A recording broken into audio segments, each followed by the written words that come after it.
I'm here with my good friend Stephanie Burnett, my neighbor. She has got 100 things to do in Greenville, South Carolina before you die. Yes. And if you buy her book, she will write "Don't Die." I have it. If you want me to, I will. But she's talking about the best street for Halloween in this book.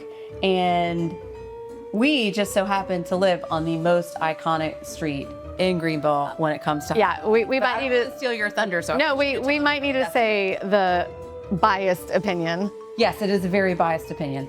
Except that when I bought my house on Earl Street, one of the realtors said, "Oh, are you ready for Halloween?" And I was like, "Oh yeah, it'll be so fun to, pass out candy in our new house." And she's like, "Oh no, that's not what I meant." So, what would you say the average homeowner, how many trick-or-treaters do you think they see? On Earl Street or in general? No, the average in Greenville.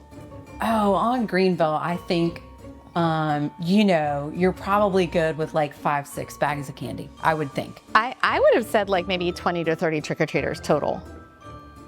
Yeah. See, I've been on Earl Street too long. You have been on Earl Street too long. Yeah, 20, 30 sounds like a or good not time. long enough. Right. So we had just shy of 3,000 trick-or-treaters last year. On Earl Street. 3,000. 3,000. And once upon a time, they used to have like performers in the yards. It's so interesting to see how like people move in and move out and how they add to just the event. We really call it the happiest day of the year on Earl Street. It's Halloween because we have so many trick-or-treaters. We've become one of those streets where people are like, let's all go to Earl Street and trick-or-treat. But do you have an idea why? No, I don't think I do. Tell me the history of how this came to be. So Earl Street is, if you walk the length of Earl Street, it's exactly a mile.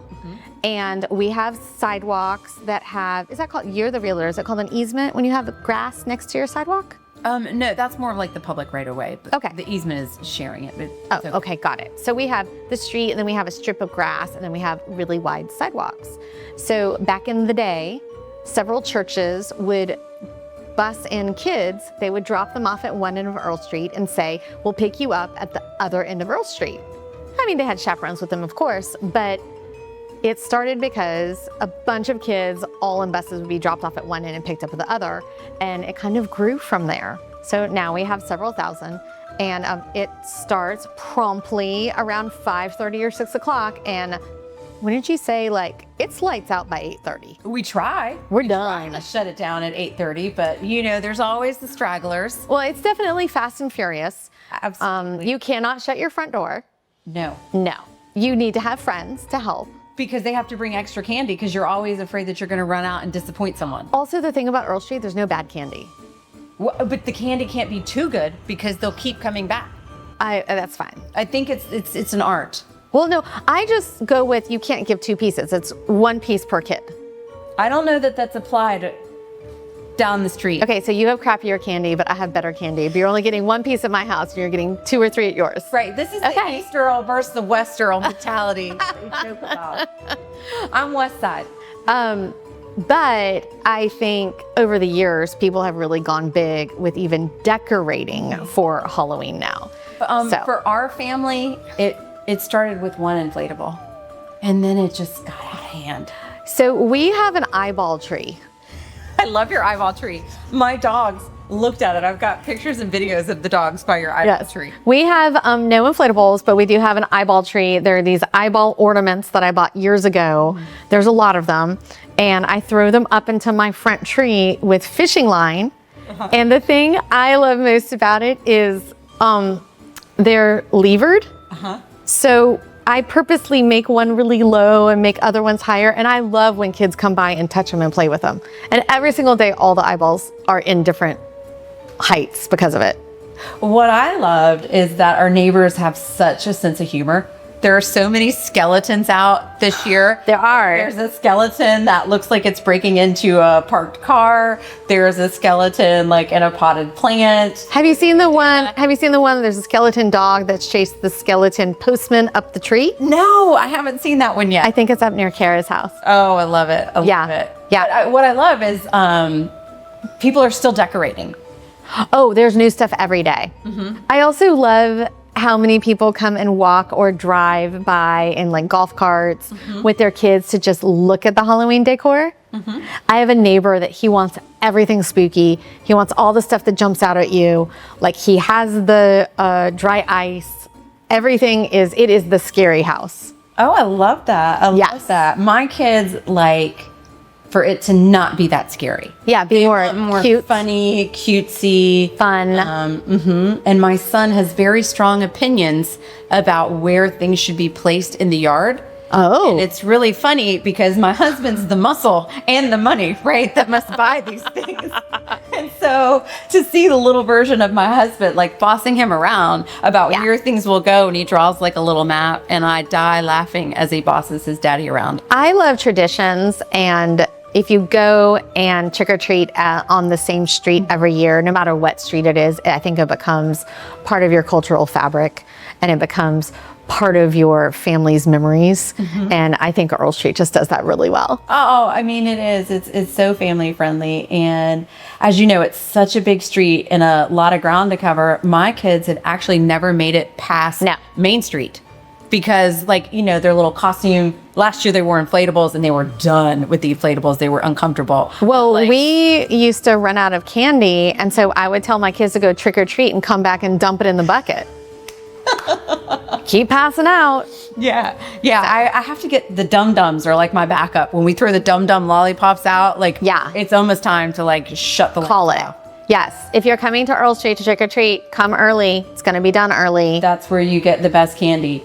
And let's talk about our neighbor Manisha, who does books instead of candy. Oh, just sweet things she does. It's really, really neat. And she, at this point now, is giving away thousands of books, either new or very lightly used, and lots of people donate all throughout the year. We could maybe put the association website up if people want to donate books. We'll put a link for that. Yeah, we're excited about that. So it's really cute. We have fun. It's not a boring street to live on. We're not going to tell you what address gives out full-size candy bars and full-size cans of soda, but those both exist. Let's just wink and say their decorations might not be up yet this year, but there is a note. There is a note from Dracula. He was busy. Oh, you're talking about West Side again. He was. I would say on Wink Wink on the East Side, it's one of the most decorated houses. You see the rivalry that we have. It's going. You will have to pick a side when you. I would say this year though, there's more things that talk at you and make noises than in past years. Agree. So if you are a like to stroll around dusk person, I think this year is extra special. Ooh, to be continued. but we know some of the other neighborhoods might not think it, but we're pretty convinced that Earl Street is the best street in Greenville for Halloween.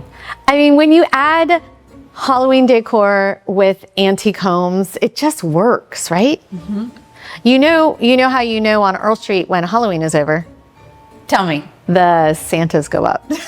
I was going to say, because we weren't just happy with owning Halloween as the best street. A couple years ago, we decided that we should make Christmas be our event too, but it came from a beautiful place. It wasn't just trying to one up the other neighborhoods in Greenville.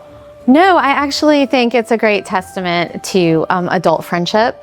One of my neighbors, her dad was really sick and he actually didn't make it home from the hospital. And on a group chat, we were just asking her what we could do to cheer her up. And she's like, well, I saw this thing on TikTok where a neighborhood put up all these Santas, but she said it kind of jokingly. And one of our other very enterprising neighbors Is that Brock? Yes, it was. Shout out to Ann Broccolier. Within 48 hours, we had something happen. We had 8 Santas up in 48 hours. And by the end of the Santa season, we had 72 Santas I remember up my on kids. Earl Street in replication. I got the text on like a Saturday night with the link, not just a text. It was, here's the link, get it. And so we had ours up, and my kids really enjoyed counting all the Santas. And you know, it's one of those things. Why are things that are extra tiny or extra big so cute? Yeah. It's like Santa shouldn't be that big, but he is. And there's is. He's- 6 dozen of them. We have giant Santas, but you know what's happening now? The blowers, the motors are going out. I know. I know. So, well, Also, one of our Santa has some duct tape here and there. don't look behind our Santas. But I love how even all the other streets kind of picked like a different character. Oh, do you? To follow up. I don't. Well, No, it's adorable, isn't it? It's adorable. No, it's fine. I do like, though, that a lot of our Santas represent the family's cultural heritage. yes. We have black Santas, white Santas, brown Santas. Someone put up a pink Santa. A couple of the Santas have pets or magical unicorns that accompany them. Like, it's fun. Yes, it is fun. Our blower died. We are without the giant Santa. We have a Santa, but we are in that situation. What to do this year? I might have a source for you. We can talk about that. We're not going to put a link to that. No, we're not. No, because only Earl Street needs that right now. But please come for Halloween. Yes, Yeah. and drive up and down for Christmas too. We love sharing our love of the holidays. Have you seen the big giant sleigh that drives up and down our street now? Yes, Yes, I guess you can pay that guy to put you in his giant sleigh. you can, and I have. Have you? Was that fun? Yes, I haven't done that yet. yes. I usually He's drink. so popular that they might not do the private rides this year. Oh, He's very popular. Like, you know. well, I drink too many Christmas cocktails and just wave at the passersby from my front porch. Well, tis the season to Tis the season. to put something fun in your glass. Yeah, I agree. Yeah. All right. Well, thanks for putting up with us. We'll see you on the next video.